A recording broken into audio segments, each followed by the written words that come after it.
Welcome to Torah Today Ministries and another in the series of special teachings, one I'm entitling Shacking Up with God. I admit it's a very strange title, but I hope that by the time we get to the end of this teaching, you'll understand what this means and you'll remember it. But anyways, this teaching came out of a YouTube video I stumbled across one day where an evangelical theologian, we'll call him Preacher A, was taking issue with another preacher who we'll refer to as Preacher B. Now, Preacher B was doing a sermon, and in this sermon, he started quoting some principles and some laws, saying these are things that we as believers must do. Preacher A did not like this because he thought this was legalistic. And this was law, and we're not under the law. The law is done away with. And so Preacher A is condemning Preacher B's sermon because there was law involved. And as everyone should know, we are not under the law anymore. We are under grace. And everything should be done through love.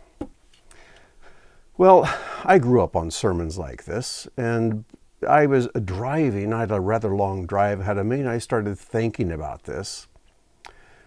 And I started imagining, what if Preacher A's daughter, and I don't know if Preacher A has any children at all, but let's say he has a grown daughter, and his grown daughter comes to him and says, "Father, I've met someone, I've fallen in love with him, and he's in love with me. And he's invited me to move in with him. So, Dad, I'm packing up my stuff. I am going to go and shack up with this boyfriend who I love dearly." I wonder how Preacher A would respond to that. Would he be okay with it? Because after all, it's love. It's grace. I rather think Preacher A, and if you were to meet Preacher A and hear his teachings, I think you would agree with me that he would not be too happy with that setup. He would insist that his daughter, if she truly loves this man and he loves her, that they need to get married and make this proper, make it legal. There's that word, legal. Isn't that what is the root of legalism? You understand that when you get married, law gets involved. I've performed many wedding ceremonies, and for each one, the bride and groom had to go to the courthouse or somewhere, some bureaucracy, and they had to get an application and register for a marriage license. And this would be printed up as a very legal document.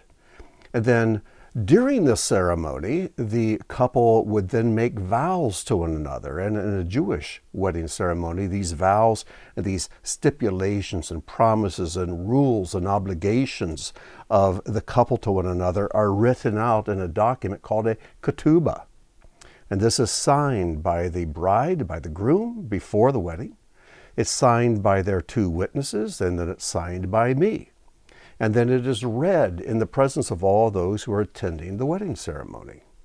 So there are rules, there are stipulations, there are vows, there are laws, there are requirements that each is promising to give to the other. And then when the ceremony is over, I sign the marriage license, and I have to mail it in to the county seat, the courthouse, so it's put on register there, put on file, so that they are legally married. And anyone who's ever been through a divorce, I thank God that is not something I've had to experience, but I have many friends who have gone through divorces. And if you go through a divorce, you get even more involved with the law, with judges and with lawyers and with all kinds of things to finally dissolve this marriage. So all of this to say is that marriage takes more than love, though love is so very, very important. And so we could come up with this formula, love plus law equals marriage.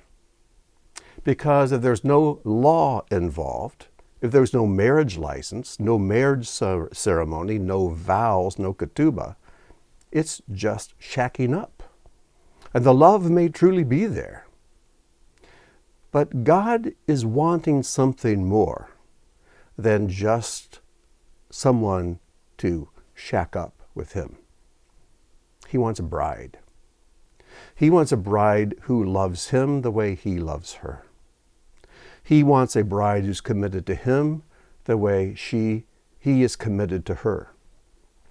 He wants a bride who will lay down her life for him the way he has laid down his life for us.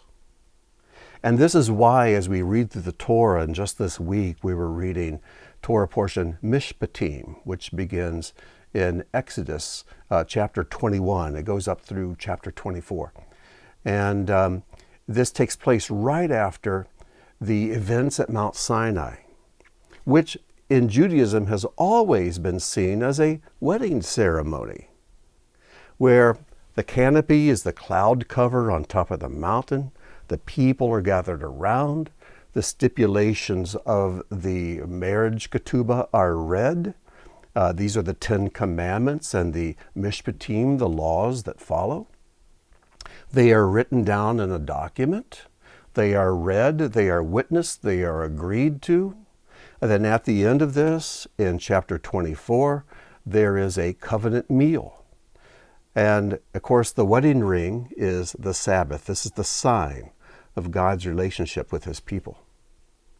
So again, the Sinai event there in Exodus has always been seen as a wedding ceremony between God and his people. There's love. There's very definitely love there. Though the love was pretty one-sided. God loved his people, but it took them a while to love him back. But there was also law. There was a contract. It was something that was written and agreed to.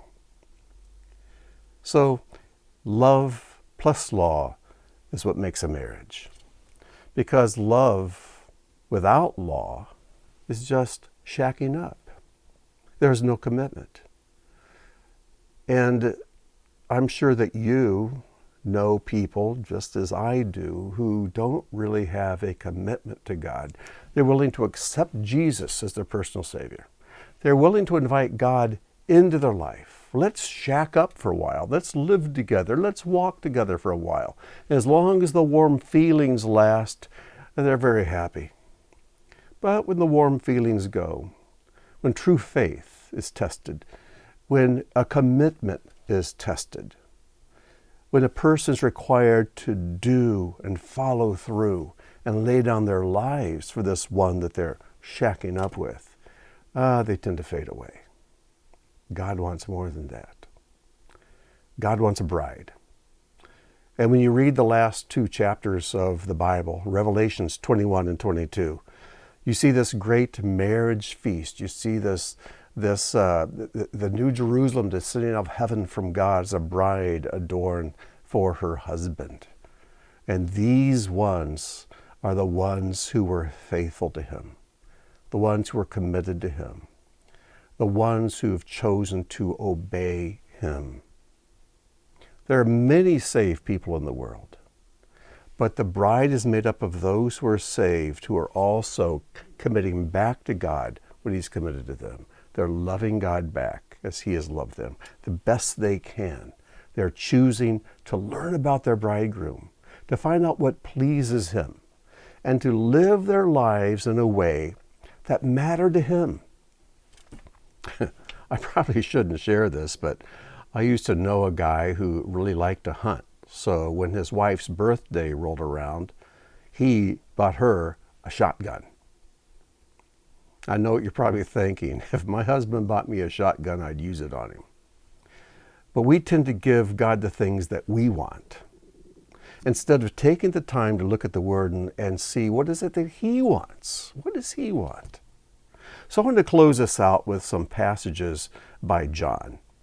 The first few come from the Gospel of John, and the last one comes from his epistle in 1 John. So I'm just going to string these together and read them. So the first ones come from John 14, verses 15 and 21, And then the next chapter, John 15:10. And the final one comes from 1 John 5:3. So let me just read straight through them. Yeshua is speaking and says, "If you love me, you will keep my commandments. Whoever has my commandments and keeps them, he it is who loves me. And he who loves me will be loved by my Father, and I will love him and manifest myself to him. If you keep my commandments, you will abide in my love, just as I have kept my Father's commandments and abide in his love. For this is the love of God, that we keep his commandments, and his commandments are not burdensome." You can go through these again and see every time the word love is used, and every time the word commandments is used, because a marriage requires love and law. And it's marriage that God wants with us. It's that intimacy of the covenant of marriage that he desires. He wants a bride. And so we just say, I love God, he loves me, we're all just happy, que sera. That's just shacking up. God wants a commitment. He wants something much more than that. So I hope this will give you something to think about, and that in light of these passages, you'll examine your own relationship with God. Has it been a little too casual? Has there been no commitment where you've truly given your life to him, sworn your allegiance to him, made him your Lord, and you've put everything else aside because you want to focus on him? I'm preparing a teaching on Psalm 62, which I hope to record very quickly, very soon. And in that psalm, the word only, ach in Hebrew, the word only appears 6 times. And over, it's only in God do I trust. Only for God do I wait. Only God is my rock. Only him. I call it the only psalm because it's this short psalm of only about 12 verses or so.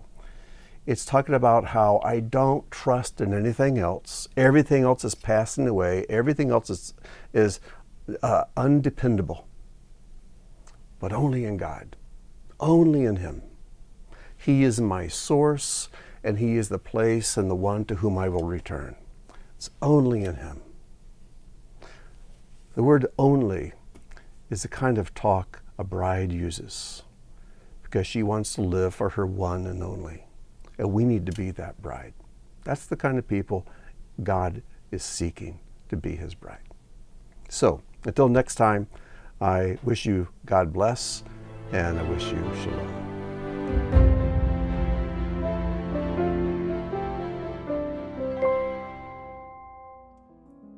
Thank you for joining us for today's teaching.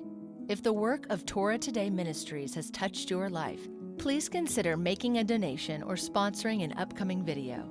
As a video sponsor, you'll have an exclusive opportunity to memorialize a family member, celebrate a special event, or simply support the ongoing creation of similar content.